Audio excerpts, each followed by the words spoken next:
Hey, good morning, everybody. Can everybody hear me well?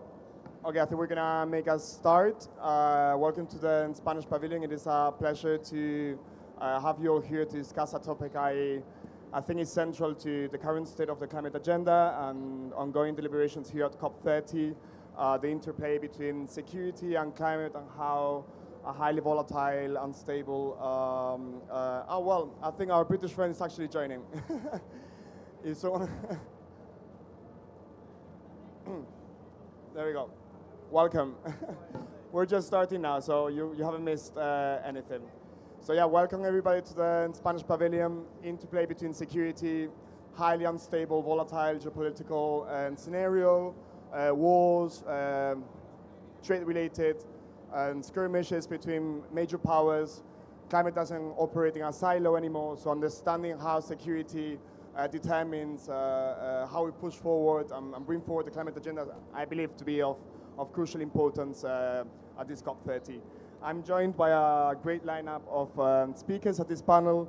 We've got Martin Kaiser, who's the head of international climate politics at Greenpeace Germany, Joseph Manser, who's the deputy head of the International Energy Unit at the Department for Energy Security and Net Zero of the UK, Goksen Sain, who's a policy and advocacy lead at ICLEI, and Lara Lázaro, who's our well-esteemed researcher at Real Instituto Elcano.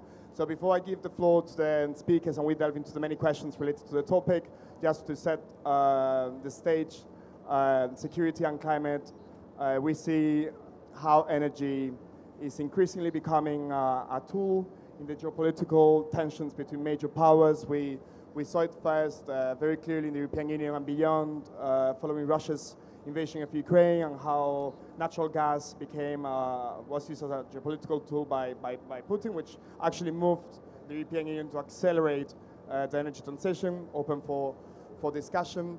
I am worried, and I think there is a risk of security issues diverting attention away from the climate, from the climate discussions in multilateral fora. So how we prevent that from happening, how we draw positive synergies between the security agenda and the climate agenda, so that political ambition is maintained. I believe that to be of central importance for the state of play at hand.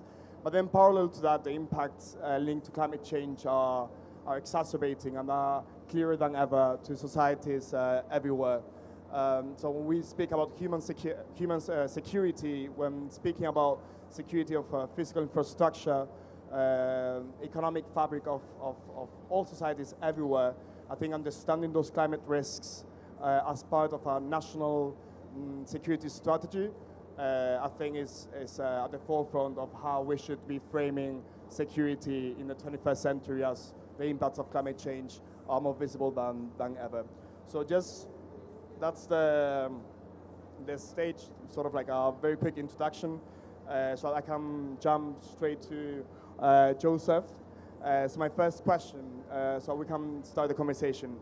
In the world of the Polycrisis, where we are faced with the emergence of new security challenges worldwide, do you think there's a risk of political momentum, of political capital being diverted away from here, from where we are right now, from the multilateral climate process? Over to you. Yeah, thank you. Is this working? Oh, there we go. Well, thank you very much for having me, and it's great to meet all my fellow panelists. I think when we come to the issue of kind of security and climate, I think historically these two things have been kind of set up in opposition to each other. We've got kind of a security world that is kind of harder edge, thinking about things like war, competition, geopolitics, and then you've got the world of climate, which is historically seen as softer, focused on the environment, focused on nature, and it's been set up in quite an oppositional way. I think actually what we've seen over certainly the last 5 years, and accelerated since the Russian invasion of Ukraine, is actually climate and energy on the one hand and security on the other, coming a lot closer together. So when governments talk about the energy transition, they're not just talking about global goods, about doing it for the good of the climate, the good of the planet. They're actually talking about it in quite a hard-edged, hard-nosed way.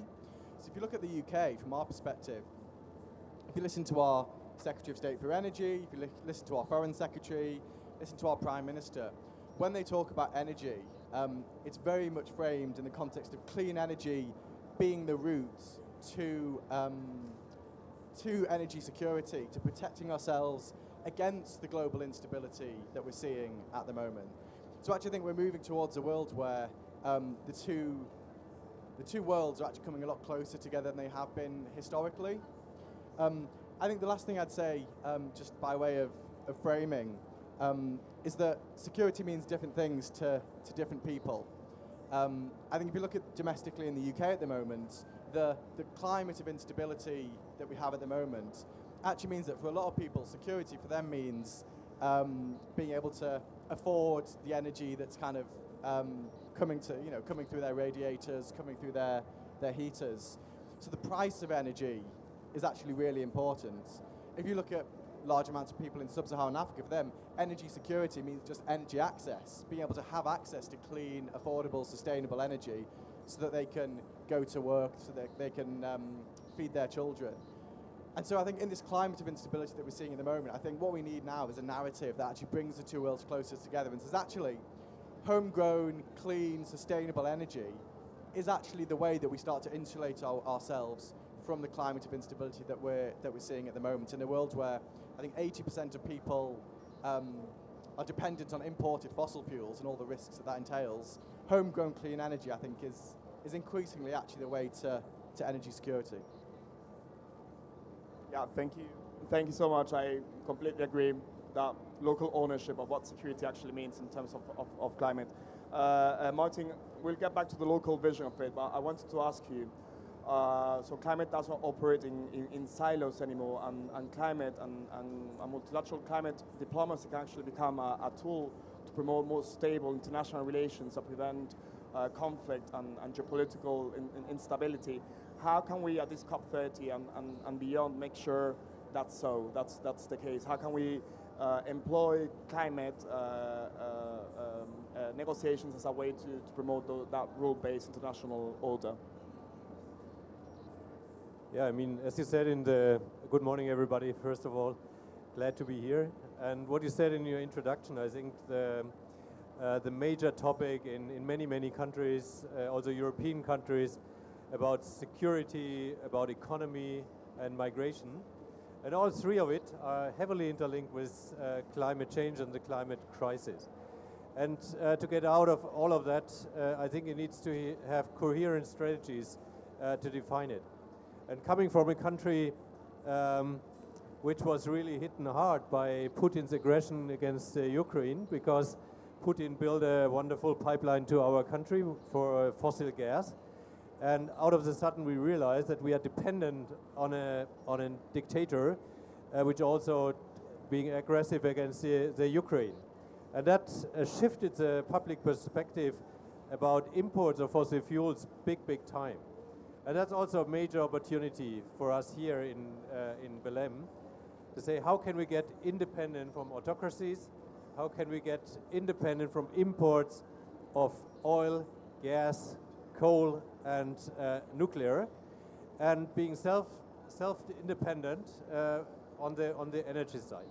And what you can see in a very heartbreaking way, I think, when in winter times Putin bombs the energy system in the Ukraine, if he bombs closely to nuclear power stations in the Ukraine, people are anxious, they feel insecure, and they're really threatened with their daily life. And so what we did, we opened an office in the Ukraine last year and helping now hospitals, we're helping schools to build solar panels on their buildings, to have a decentralized energy system, which is not a target of bombs anymore, or much less, let's say it that way. And on the other hand, we are very active also around Zaporizhzhia and Chernobyl, because actually, I mean, Putin is playing with the nuclear risk, and every single nuclear power station is a risk for our security in every country of Europe from now on. Thank you, Martin. I see that so far both of you have framed that interplay between security and climate sort of from a hard security point of view. Over to you, Lara. What's your take on this interplay between security and climate? Do you see it as a human security issue, as perhaps we've seen so far, or more of an ecological security issue? What's your take? Over to you. Thank you very much. Well, can you hear me? Can you hear me? Yeah? Great. So when we think about security, we think about being free from threat and... Sorry. Hello, can you hear me now? Great. Sorry about that. So when we think about security, we think about being protected from threats. You were saying that we should bring the two together, right? This has been happening, I think, for a while. If you think about security in the 80s and the 90s of last century, we started to incorporate we started to incorporate environmental security into the military security realm. And it was not until the 2000s that climate security was included in the security realm.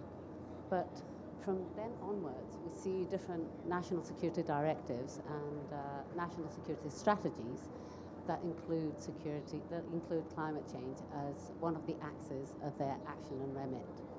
I'm thinking about, for example, the Spanish National Security Directive of 2020 or the National Security Strategy of 2021. The relationship between the military and climate change, I think, has been studied in terms of how climate change can exacerbate, worsen, or enhance socially contingent events such as migrations and conflict. So that is clear. I don't think we've spoken too much about the other issue until very recently. I totally agree with what was said before, in that this focus on hard security is, first of all, increasing greenhouse gas emissions, destroying infrastructure. It is diverting funds from climate action. It is also making trade more difficult, technology exchange more difficult, international cooperation more difficult. So I think that double nexus between security and climate and war, and that the impact that has on climate change is important. So how do we deal with this? And you were asking whether we should embrace the securitization versus human security versus ecological security. So from Elcano, we've always written that securitization of climate change is a no-go. It tends to happen, or it could potentially happen more readily in those countries that stand to face greater gridlocks in terms of adopting climate policies. The US in the past and in the present as well. The referent object when we talk about securitization is the state, and the responses are basically via adaptation, so it really leaves mitigation on the side. We believe that the best adaptation is mitigation. We start with mitigation.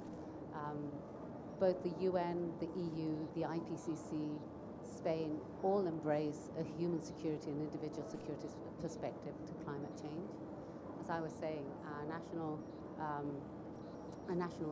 security directive of 2020 recognizes climate change as a threat. In the national security directive, we see a reference to the Sustainable Development Goals as an enabler to security. And in the National Security Strategy of 2021, we also call for enhancing cooperation with third countries, with vulnerable countries, to limit the impacts of climate change on security, on those socially contingent elements, so migration and conflict. There's also an energy security component in renewables. And you said that we want to move away from fossil fuels because we will become more independent we will have different dependencies with renewables as well, and that is recognised in the national security strategy. And I believe that is also an element to be managed. They have different geopolitics, and that is something that we need to handle through international cooperation, amongst others. Just to finalise, and you asked me about ecological security. So the ecological security paradigm is, I think, much more, while individual security and human security address mitigation and adaptation, it's not a radical change from what we've seen up to now. With ecological security, and this is a much less talked about paradigm of security, we're talking about the planet as the object to protect with its ecosystems and its people. And that entails changing our productive systems. So it's more radical in that sense. But I think that if we read the Paris Agreement, if we read the European Green Deal and its support for natural capital, I think there's an opportunity there to embrace an ecological security paradigm. Thank you. I'm very much interested in that ecological security perspective. I agree, it's way more radical. I think we'll delve into it later in the conversation. But I think before we move on to that paradigm, last question on this securitization of climate as a sort of like as a response to an external security threat. Goksem, how much has that paradigm influenced the EU's response to Russia's invasion of Ukraine? How has that perception of a security threat meant an acceleration of the energy transition in the EU as a response to a hard security threat coming from our east? Has it been the case? Do you think it's going to be successful and something to be sustained in the long term, or perhaps it's got some risks and pitfalls to take into account? So I think it was a clear paradigm shift, kind of the Russia's invasion of Ukraine, that made everyone realize that, okay, we are very much dependent on a fossil fuel source that is coming from one country. And we need to first diversify, and secondly, we need to reduce our energy dependencies. Then I think I will kind of pick up from where Lara left. It's the energy security, which is very much linked to the kind of our overall security and managing our overall geopolitical dependencies, is not only about diversifying our energy resources and investing in renewables, it is very much attached to the efficiency also. We need to first reduce our energy consumption and then use renewables, because renewables also create new energy dependencies to other countries. I'm representing local governments in Europe, so we work with towns, cities and regions across Europe, and we are also sitting in the Just Transition Platform, Coal Regions in Transition Platform, and the Coal Regions in Transition Western Balkans and Ukraine Platform Secretariat. So we know how hard it is to design a transition and then to be independent from the kind of the fossil fuels. But I think the Russia's invasion created a big paradigm shift in the EU. So we have seen it with the Green Deal. We have seen it then kind of with the increasing renewable and energy efficiency targets in the Green Deal. We have seen a new package of REPowerEU, which very much kind of fast-tracked our investments in renewables and then energy efficiency. And then we had the renovation wave and kind of all of this, how we can optimize our energy use in the buildings. So now I was just checking the numbers before I came here. According to our latest State of the Energy Union report, June 2025 was the first time ever solar energy became the EU's largest power source. So we are heavily investing in this. From the local level, where the energy crisis was felt the most, because usually when your energy prices go up and you need to insulate your building, you rarely go to the government. You usually go to the city hall and the town hall to make sure that you have necessary subsidies to be able to deliver this. From the local level, there were 3 important lessons learned, and I think at the EU level we are still not there about the lessons learned. So the first one was kind of the decarbonization meant de-risking. So we have seen from the local level kind of huge investments in renewables, huge kind of new subsidy schemes in collaboration with regional and national governments to decarbonize building stocks, to reduce energy dependencies. The second one was a clear lessons learned that we need to build decentralized energy systems, picking up on your point. At the local level, there was a huge kind of recognition of energy communities, building kind of this community-based energy sources and making citizens be a little bit in charge of their energy management. And then the third one was that security and security is and the decarbonization are not only energy or geopolitical related, they are also social policies. And at the local level, because our fast-tracked energy policies didn't come together with the social policies, we felt that the most. So the municipalities needed to pay huge amounts of money for their public buildings as the energy costs, but also they tried to come up with subsidy schemes to support students, which was very, very hard to do it during the energy crisis. So we are at a point right now, we are getting there at the EU level, how we can align our social and energy policies together with the security policies, but that requires a much better collaboration between all levels of government. So without knowing what are the trade-offs at the local level, when you put in place a subsidy scheme or an energy policy, any overall policies that are developed at the national level, risk of, I wouldn't say failure, but risk of creating social tensions. So I think now in the next steps, we need to really focus on, okay, we need to kind of focus on energy decarbonization, and how do we do it as a whole of society, and how we make sure that we work with all of different levels of governments so that it's socially acceptable.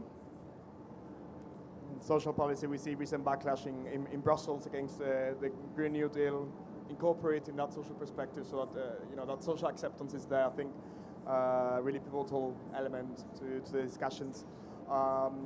I was also wondering, energy security, Joseph, some actors are turning to fossil fuels as a way, and they're framing it not just, they're framing it as a way to actually guarantee energy security in the countries. What's the UK's take on this? Do you agree with that approach? Is that something that's or that's flawed, that's misguiding in any way? Yeah, so I think, look, using fossil fuels to increase your own energy security works if you've got a load of stuff in the ground. I think 80% of the world doesn't have that. So I think the securitization of the transition, I think what that means is you do get a far more local, country-specific manifestation of people's planning around their energy systems, which is not a new thing, but I think at the same time as there's this huge global movement to change the structure of the energy system, I think these two things combine in kind of new and quite interesting ways. The UK, I think, we're clear, we aren't in the same position as Gulf states, as the US, even as China. We don't have lots of domestic fossil fuels remaining particularly. From our perspective, continued reliance on fossil fuels would mean continued import dependence on countries that we aren't particularly close to. It would mean dependence on being a price taker in terms of fossil fuels. So we're clear that clean energy is the way forward for energy security for the UK. I think what that does mean, and I think you alluded to it, it means you open up a different type of conversation around what energy dependence means. You're moving away from the concept of dependence as being a flow model, where you need these constant imports of fossil fuels, towards one based on components, where the import dependence is one of component parts rather than these fossil fuel flows. And so in the UK, I think you're starting to see, slowly, but you are starting to see a bit more sophisticated conversation around what dependence means, which I think is really interesting. You see people weighing up the difference between dependence on imports of solar panels, of wind turbine parts, versus investment dependence.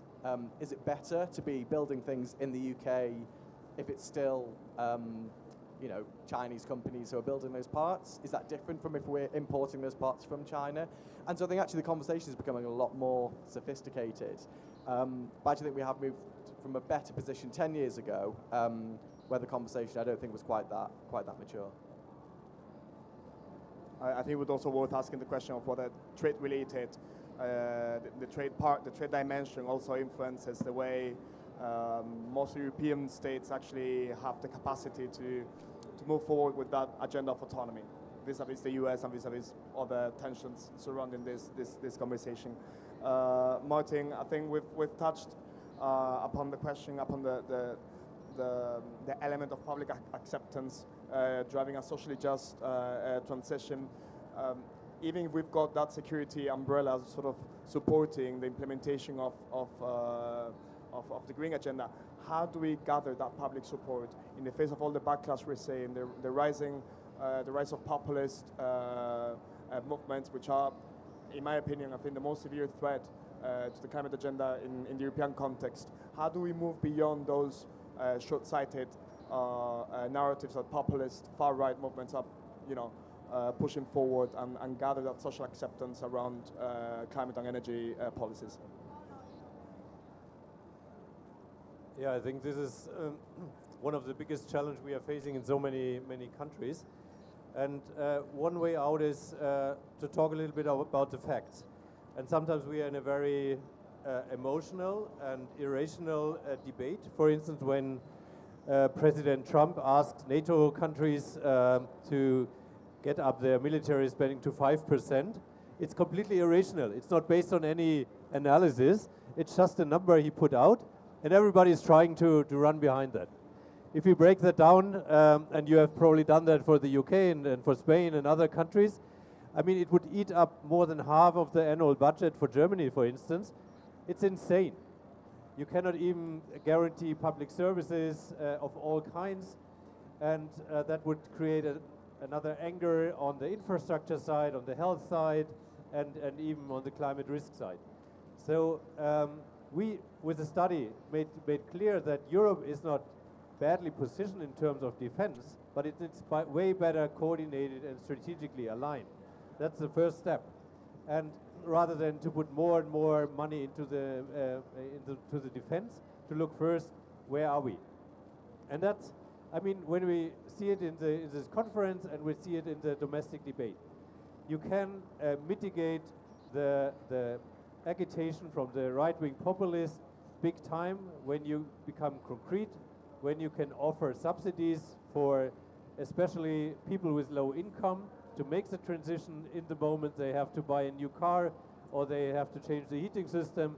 And if you provide that in a fact-based manner, if you have meaningful subsidies to be provided, and then for you need governments who are consistent what they have been saying for many years on climate change, and not going back to the narratives of the right-wing populists.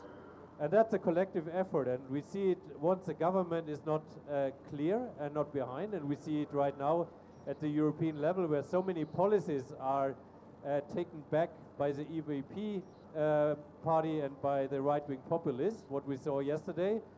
It's unbelievable. I mean, we need a kind of stability of policies on climate change for a longer time to get trust, to get confidence, to get, let's say, stories of success from people who use the new technologies and benefit, as you said, at a local level from energy provision and energy use. And that's a joint effort, and all democratic parties should stay together and work against this narrative. And the last point, I think, is also social media, which is partly driven by fake news, it's partly driven by hate. And if we don't protect the European sphere for social medias from those attacks from Russia, big time, from the US big tech companies, Elon Musk is, I think, the most prominent example of it, who supports right-wing parties in Europe, then we don't get the leading opinion back towards this combination of security and climate change. I absolutely agree. We say that however hard they try, and some actors try framing climate policies as a threat to well-being, as a threat to a prosperous future. Actually, when running opinion polls among citizens, there is still ample support for, well, there is first an acknowledgement of the climate crisis, and second, ample support for ambitious climate policies. I think the Instituto Elcano has run some of those opinion polls, and I think that's something we really have to put over the table to really emphasize that despite all the calls to slow down the climate transition, citizenship out there, there's still demanding an ambitious response, because the threat is perceived. If you could, Lara, illuminate on some of this, on this sort of juxtaposition. Thank you. Sure, thank you. So there was a recent polling by Pew Research Centre in 2025, and over 2/3 of respondents across 25 countries said that they perceive climate change to be a major threat. That is not an oddity. This is happening in polling the world around. UNDP, Climate People's Vote, I believe it's called, in 2024, and other researchers say similar things. In terms of Spain, for example, we asked in 2023, published in 2024, our polling, and we asked, what are the greatest threats the world is facing at the moment? And of course, after everything that's happened, armed conflicts were the first threat perceived by Spanish citizens, but climate change was the second. We also asked citizens about their foreign policy priorities, and climate change, still with everything that's happened, came first in last year's barometer. So this is an ongoing concern. People across the world want governments to act. They want governments to set their differences aside and come together to provide this global public good, which is a stable climate. If we ask about the different policies, I think that's. Oh. I wanted to. Yeah, no. I just wanted to ask about specific climate policies, be it like electric vehicles, low emission zones, and so on. Is there a difference in how people respond to those two different questions? So there's a lot of concern, but there's a big gap, and we see that in polling in 2019 compared to 2023, published in 2024. We do see that Spanish citizens, for example, do support science and politicians listening to science when they they develop and implement their policies. We see a very broad support for renewables. That doesn't mean that there's no local resistance in some areas with some projects. So let's be clear that we do have challenges there. And perhaps, we could use the Just Transition governance framework in order to not only, bring people along for the phase out, but also bring people along for the phase in. But 83% of Spaniards responded that they would support the deployment of renewables in our power matrix, which is in line with the NECP that says that we have to have 81% of our power coming from renewables in 2030. As for ICEs, as for internal combustion engine vehicles, the percentage of people that say today that they want to keep on using them has increased significantly, so we have to bear this in mind. I think the transport sector is, difficult for us. What we are not willing to do in Spain, according to our polling, is to exploit and explore our ground in order to get minerals and fossil fuels. Only 22% of Spanish citizens would be willing to do that. So 22%. Yeah, so, we have some challenges to deal with. How do we address these? Well, perhaps, you were talking about trade before.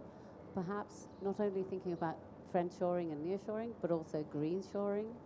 And, we know that in our trade agreements, we're including the Paris Agreement. Look at Mercosur, for example. That might be one way of going about this. I think understanding territorial divides and how those play out in people's approach to climate change is also important. Rural-urban divide. regarding some crucial policies. I think that's also something to take into consideration. Goksem, the role of local governments, multi-level governance, how we see backlash coming from national governments, but perhaps that reluctant approach to climate change for national governments and national branches of government can actually be countered by the role of local governments. We saw a few days ago giving news on the governor of California, who was very vehement in expressing California's commitment to the climate agenda. How can we sort of strengthen that narrative? How can we make sure local governments are also at the center so they also ensure some level of continuity despite political instability at the national level in some countries? Thank you for the question. So, Governor Nilsson spoke at his press conference together with the mayor of Malmö from Sweden, and she mentioned how the city is trying to be climate neutral by 2030 and making sure that there is the whole of society approach and the industry and the citizens are involved in those efforts. So I think we have also very good European examples that actually there is a long-term commitment at the city council level, usually at the cross-party level, that makes sure that things are and will be still implemented at the local level. So when we think about you mentioned the polycrisis, and then I think when we think about the polycrisis situation, we always say that, I mean, look at how things are managed at the local level, because you need to have a security approach through making resilient infrastructure and maintaining the infrastructure. That is the kind of the very material resilience approach. And then secondly, you need to decentralize the energy system and that infrastructure to make sure that if something happens somewhere, you are connected, but you can also be independent in terms of security. And then the third thing, it is the social resilience, that the citizens are well informed. We can then fight with the climate misinformation and the other kind of policies. And there are an increasing number of citizen panels that are organized in the cities right now, where the city is paying citizens to come and be a part of the decision-making mechanism. During the weekends, they train them about the energy policy of the city, and then they get the recommendations, and then those recommendations are discussed at the city councils to be embedded in the energy policy. So this is the social resilience aspect of our climate policies. When we build all of this at the local level, we have a strong ground to stand on. And this is where the importance of multi-level governance builds up. I heard we had the urbanization ministerial meeting on Monday and Tuesday at the opening of COP, and I heard many mayors from across the world saying that we are much more pragmatic than political, because citizens vote for us when they see what we have done in the last 5 years. And that is why walking the talk is a very important thing for the local level. And if we cannot make sure that we have a multi-level governance mechanism well established in many member states, I mean Spain and Germany, we have the kind of the federal structure, so we have a very strong ground. But in the centralized countries, we see increasingly that the decision making at the national level and the funding coming from the national level are used as a weapon to block the actions of the city. I mean, I will not give the example of Budapest, but I think we all know the example of Budapest in Hungary, where their funds are blocked by the national government, and the city is also trying to be climate neutral by 2030. So it's a concrete benefit to citizens' life, a concrete improvement of citizens' life is blocked because of political gains. So how we can overcome this at the European level and make sure that we don't have different systems in one country than the other? We have the governance regulation, actually, and we have the EU funds. So, I mean, this is what the EU brings, right? It's the legislation and the funding. So, when we look at the governance regulation, every member state needs to have a multi-level stakeholder dialogue. It's happening only in a number of countries, according to the Commission's own assessments. We need to make sure that this happens for the social buy-in of our energy security policies. The second thing is the funding. Now we see the next EU budget proposal, which is extremely centralizing the funds. And then again, it will give a lot of arguments to the national level to use and to support or not to support the local level, depending on the political colors. We really need to decouple political conversations from what is good for our citizens and how we make the transition happen. Because otherwise, we will also lose the citizens' buy-in and the local buy-in for the things that we need at the European level. I think we still have 5 more minutes in case anyone wants to react or add any further comment. Perhaps any question from the audience. Anything to add? Any last word that hasn't been touched upon? Just very quickly. Oh, yeah, sure. Of course. Go ahead. So I forgot to mention that our National Security Strategy of 2021 requires to develop a chapter within the National Adaptation Plan, Climate Change Adaptation Plan, on peace, security and social cohesion. This has been now published in the ERIC report, and I think it's symptomatic of really the intertwining in Spain, very clear intertwining between climate security and security as a whole. And perhaps, you know, we can draw inspiration also moving forward from other countries. I don't know whether, you know, you can talk to us about, you know, what the future plans of the UK are in terms of security strategies or what we can expect. I'm very curious. I'm sorry, I'm just asking a question. Feel free to answer. Yeah, so the UK's National Security Strategy was published this year. And yeah, it included both a reference to the security impacts of climate change and destabilizing impacts of the climate crisis, as well as the security implications of energy security and how that is actually integral to all forms of national security. So I think in the UK we are looking at it from kind of both sides of the telescope, if you like, both that climate lens and how that means increased flooding, increased extreme weather events, but then also, yeah, what it means from a slightly harder-nosed energy security aspect as well. Martin, over to you. Yeah, I think one thought at the end, being here in Belém in this conference, I think a good strategy for security is cooperation. And I think we need this kind of global cooperation, and we need to invest into it. Because, and I think the energy transition, but also nature conservation are ways to cooperate with countries who might be the countries where the next conflict arises from. And we all know that extreme weather can stipulate also local, regional crisis and war.